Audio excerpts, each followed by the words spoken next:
Conclusiones, adelante. Buenos días, Mercedes, mucho gusto estar aquí. Primero que todo, Chávez no murió el 5 de marzo. Maduro confesó la semana pasada que murió en la operación, o sea, a mediados de diciembre. Y hay dudas, inclusive, si no le adelantaron la muerte desconectándolo, como yo denuncié el 28 de febrero.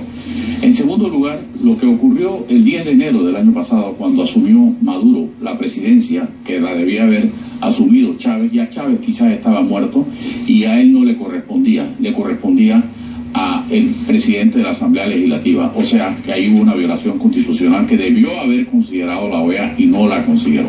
Y en tercer lugar, nosotros cuestionamos la nacionalidad de Nicolás Maduro.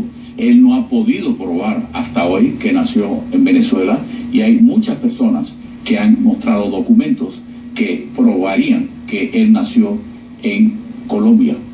Quizás esa sea la excusa que los militares utilicen el día que se deshagan de él, de que él no es ciudadano venezolano. Señor Cochet, como estuvimos mencionando, hoy en día se le ha estado rindiendo homenaje al fallecido presidente Chávez. Durará esos homenajes todo el día.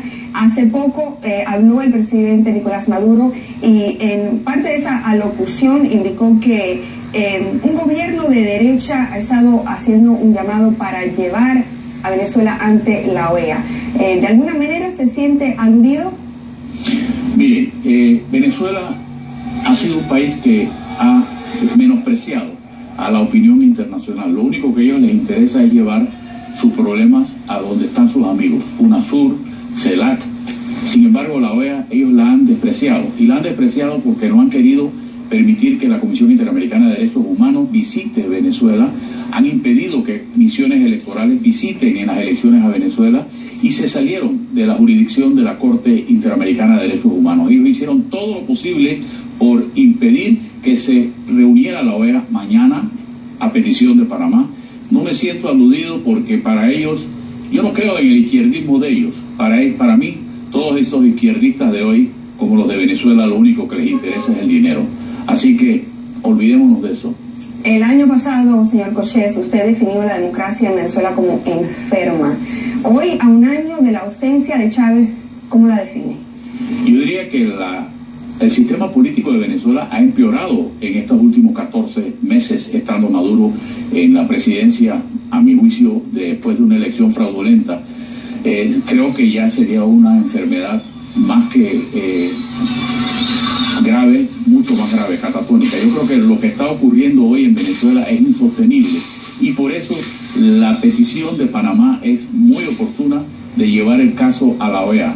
Yo no quiero que se juzgue a nadie, yo lo que quiero es que se le dé oportunidad a todos los venezolanos de que sus problemas sean considerados a nivel de la Organización de Estados Americanos y que la organización al fin haga algo por la democracia de nuestros países, porque realmente pareciera que ha olvidado ese gran compromiso que nace en el 2001 con la Carta Democrática Interamericana. Estamos viendo imágenes, señor Cochet, de las manifestaciones que han llevado a la violencia durante los últimos días en diferentes ciudades de Venezuela. También hemos estado mostrándoles imágenes del homenaje que se lleva a cabo durante todo el día de hoy en Venezuela, el homenaje por el fallecimiento del presidente Hugo Chávez. Ahora, tenemos entendido que usted, señor Cochet, le ha pedido también al presidente de su país, Ricardo Martinelli, la invocación precisamente de esa Carta Democrática Interamericana. ¿Qué se lograría concretamente con esa medida y qué ha respondido el presidente panameño? El presidente panameño ha respondido no solamente a lo que yo le solicité, sino que a través de una campaña en las redes sociales le pedí a los venezolanos que le pidieran eso al presidente y lo hicieron, y el presidente ha cumplido con su compromiso ante la Carta Democrática, y es solicitar la convocatoria de la OEA, lo cual se ha logrado finalmente para mañana a las 3 de la tarde. Creo que es un paso muy importante y ojalá que los demás países del área nos apoyen. Yo creo que lo que ha hecho Panamá marca una pauta dentro de la OEA. Debemos recordar que Venezuela y los países del ALBA han tenido la costumbre de juzgar a los demás. Les gusta ver la paja en el ojo de los demás, Honduras, Paraguay, y se olvidan de la gran tuca que tienen en sus propios ojos. Así que en ese sentido, lo que ocurre irá mañana en la OEA es muy importante. precisamente cuando se hable en la OEA, no sé si, o sea, Venezuela ha hablado muchísimo sobre que no quiere injerencia de Estados Unidos, de otros países en su país. Sin embargo, ¿de qué manera cabe Cuba en esta ecuación?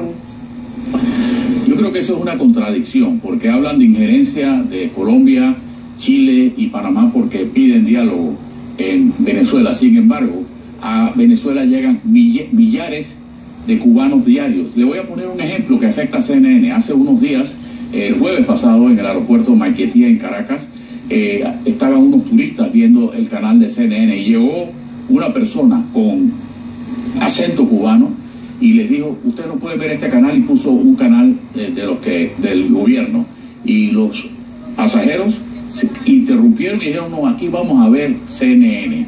O sea que están metidos en todas partes. Esa injerencia cubana en lo militar, en lo político, en lo civil, en las comunicaciones, hasta en las notarías, los cubanos mandan. Que me van a hablar ellos de que Cuba no está interviniendo a diario en Venezuela, cuando los demás países lo único que han hecho es realmente pedir un diálogo donde todos estén presentes. Y ojalá que mañana en la OEA salga una comisión, el nombramiento de una comisión que visite Venezuela para que entreviste a todos los actores de la crisis venezolana. ¿A qué tan alto nivel pudiera estar influyendo Cuba a Venezuela? Al nivel de la presidencia. Las decisiones de Nicolás Maduro no nacen en Venezuela, nacen en Cuba. Él es una persona totalmente supeditada a Cuba. Lo primero que hizo cuando asumió la presidencia fue visitar Cuba, o sea, a recibir instrucciones. En el ejército lo dominan los cubanos. Ahí no hay un avión, para poner un ejemplo, una fuerza aérea, que no tenga un piloto venezolano y un piloto cubano, por el temor de que haya levantamientos en los cuarteles. La influencia cubana es tremenda. No me explico cómo un país ha rechazado su soberanía, la ha doblegado tanto como lo ha hecho Venezuela. Y lo peor es que critica a los demás de querer ser ingerentes en las situaciones venezolanas. Quiero recordarles que también hemos invitado al embajador ante la OEA por Venezuela, el señor Roy Charlton, para que participe de esta conversación. No pudo hacerlo el día de hoy, lo invitamos para que lo haga en otro momento. Le damos el derecho a defenderse ante lo que nos está diciendo en estos momentos el ex embajador Koches. Ahora, durante los últimos 3-4 meses, también, señor Koches, hemos visto la sublevación callejera en la ciudad ucraniana de Kiev, que dejó más de 100 muertos, forzó al presidente Víctor Yanukovych a abandonar su cargo y ahora ha desencadenado en la ocupación rusa de Crimea. Dos preguntas. ¿Le ve quizá algún paralelo a esas manifestaciones en Kiev y las de Caracas? Y acapara tanto la atención de los líderes internacionales en esos momentos la confrontación de Rusia con el resto de Europa, que se estaría desviando el interés político de lo que también acontece en Venezuela. Creo que lo que acontece en Venezuela hay que mantenerlo muy activo, porque es cierto que puede afectar. Sin embargo, yo veo una similitud en lo que ocurre en Ucrania y lo que ocurre en Venezuela. Tarde o temprano veo, en fecha muy previsible, muy cercana, la salida de Nicolás Maduro. Eso no significa que el régimen se vaya a caer. Sin embargo, ese sería el primer paso, y creo que ni siquiera Cuba lo va a aceptar, porque a mi juicio y a juicio de muchos, Nicolás Maduro ha fracasado en el intento de mantener ese chavismo, entre comillas, que fue tan negativo para Venezuela, en el poder. Así que yo creo que va a haber un reemplazo en este proceso, que es una especie de alud, hasta que finalmente se llegue, ojalá que sin muertes, ojalá que sin tanta violencia, a una solución donde todos los actores de la crisis venezolana participen en la búsqueda de esa solución. Aquí les estamos mostrando imágenes en vivo directamente desde Venezuela de los actos conmemorativos del fallecimiento del presidente Hugo Chávez hace un año. Y por último, para nuestro invitado, el señor Koches, con nosotros, esta pregunta. Al detener al líder opositor y antiguo alcalde de Chacao, Leopoldo López, al parecer, indefinidamente, por lo que sabemos, ¿habría creado el presidente Nicolás Maduro otro Nelson Mandela? Yo creo que sí, yo creo que fue un error el haberlo detenido.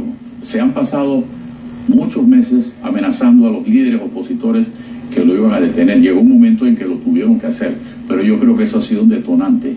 Ha sido un detonante porque se está demostrando en la oposición que hay un liderazgo capaz de ofrendar su vida, ofrendar su libertad por lograr la libertad de todos los venezolanos. Yo creo que Leopoldo López eso es lo que ha hecho y lo veo muy pronto libre por la presión internacional que su detención ha generado. Muy bien. Guillermo Cochés, muchísimas gracias por acompañarnos el día de hoy aquí en Realidades en Contexto. Un gusto para nosotros. Y bueno, queremos saber qué opinan ustedes en casa que han estado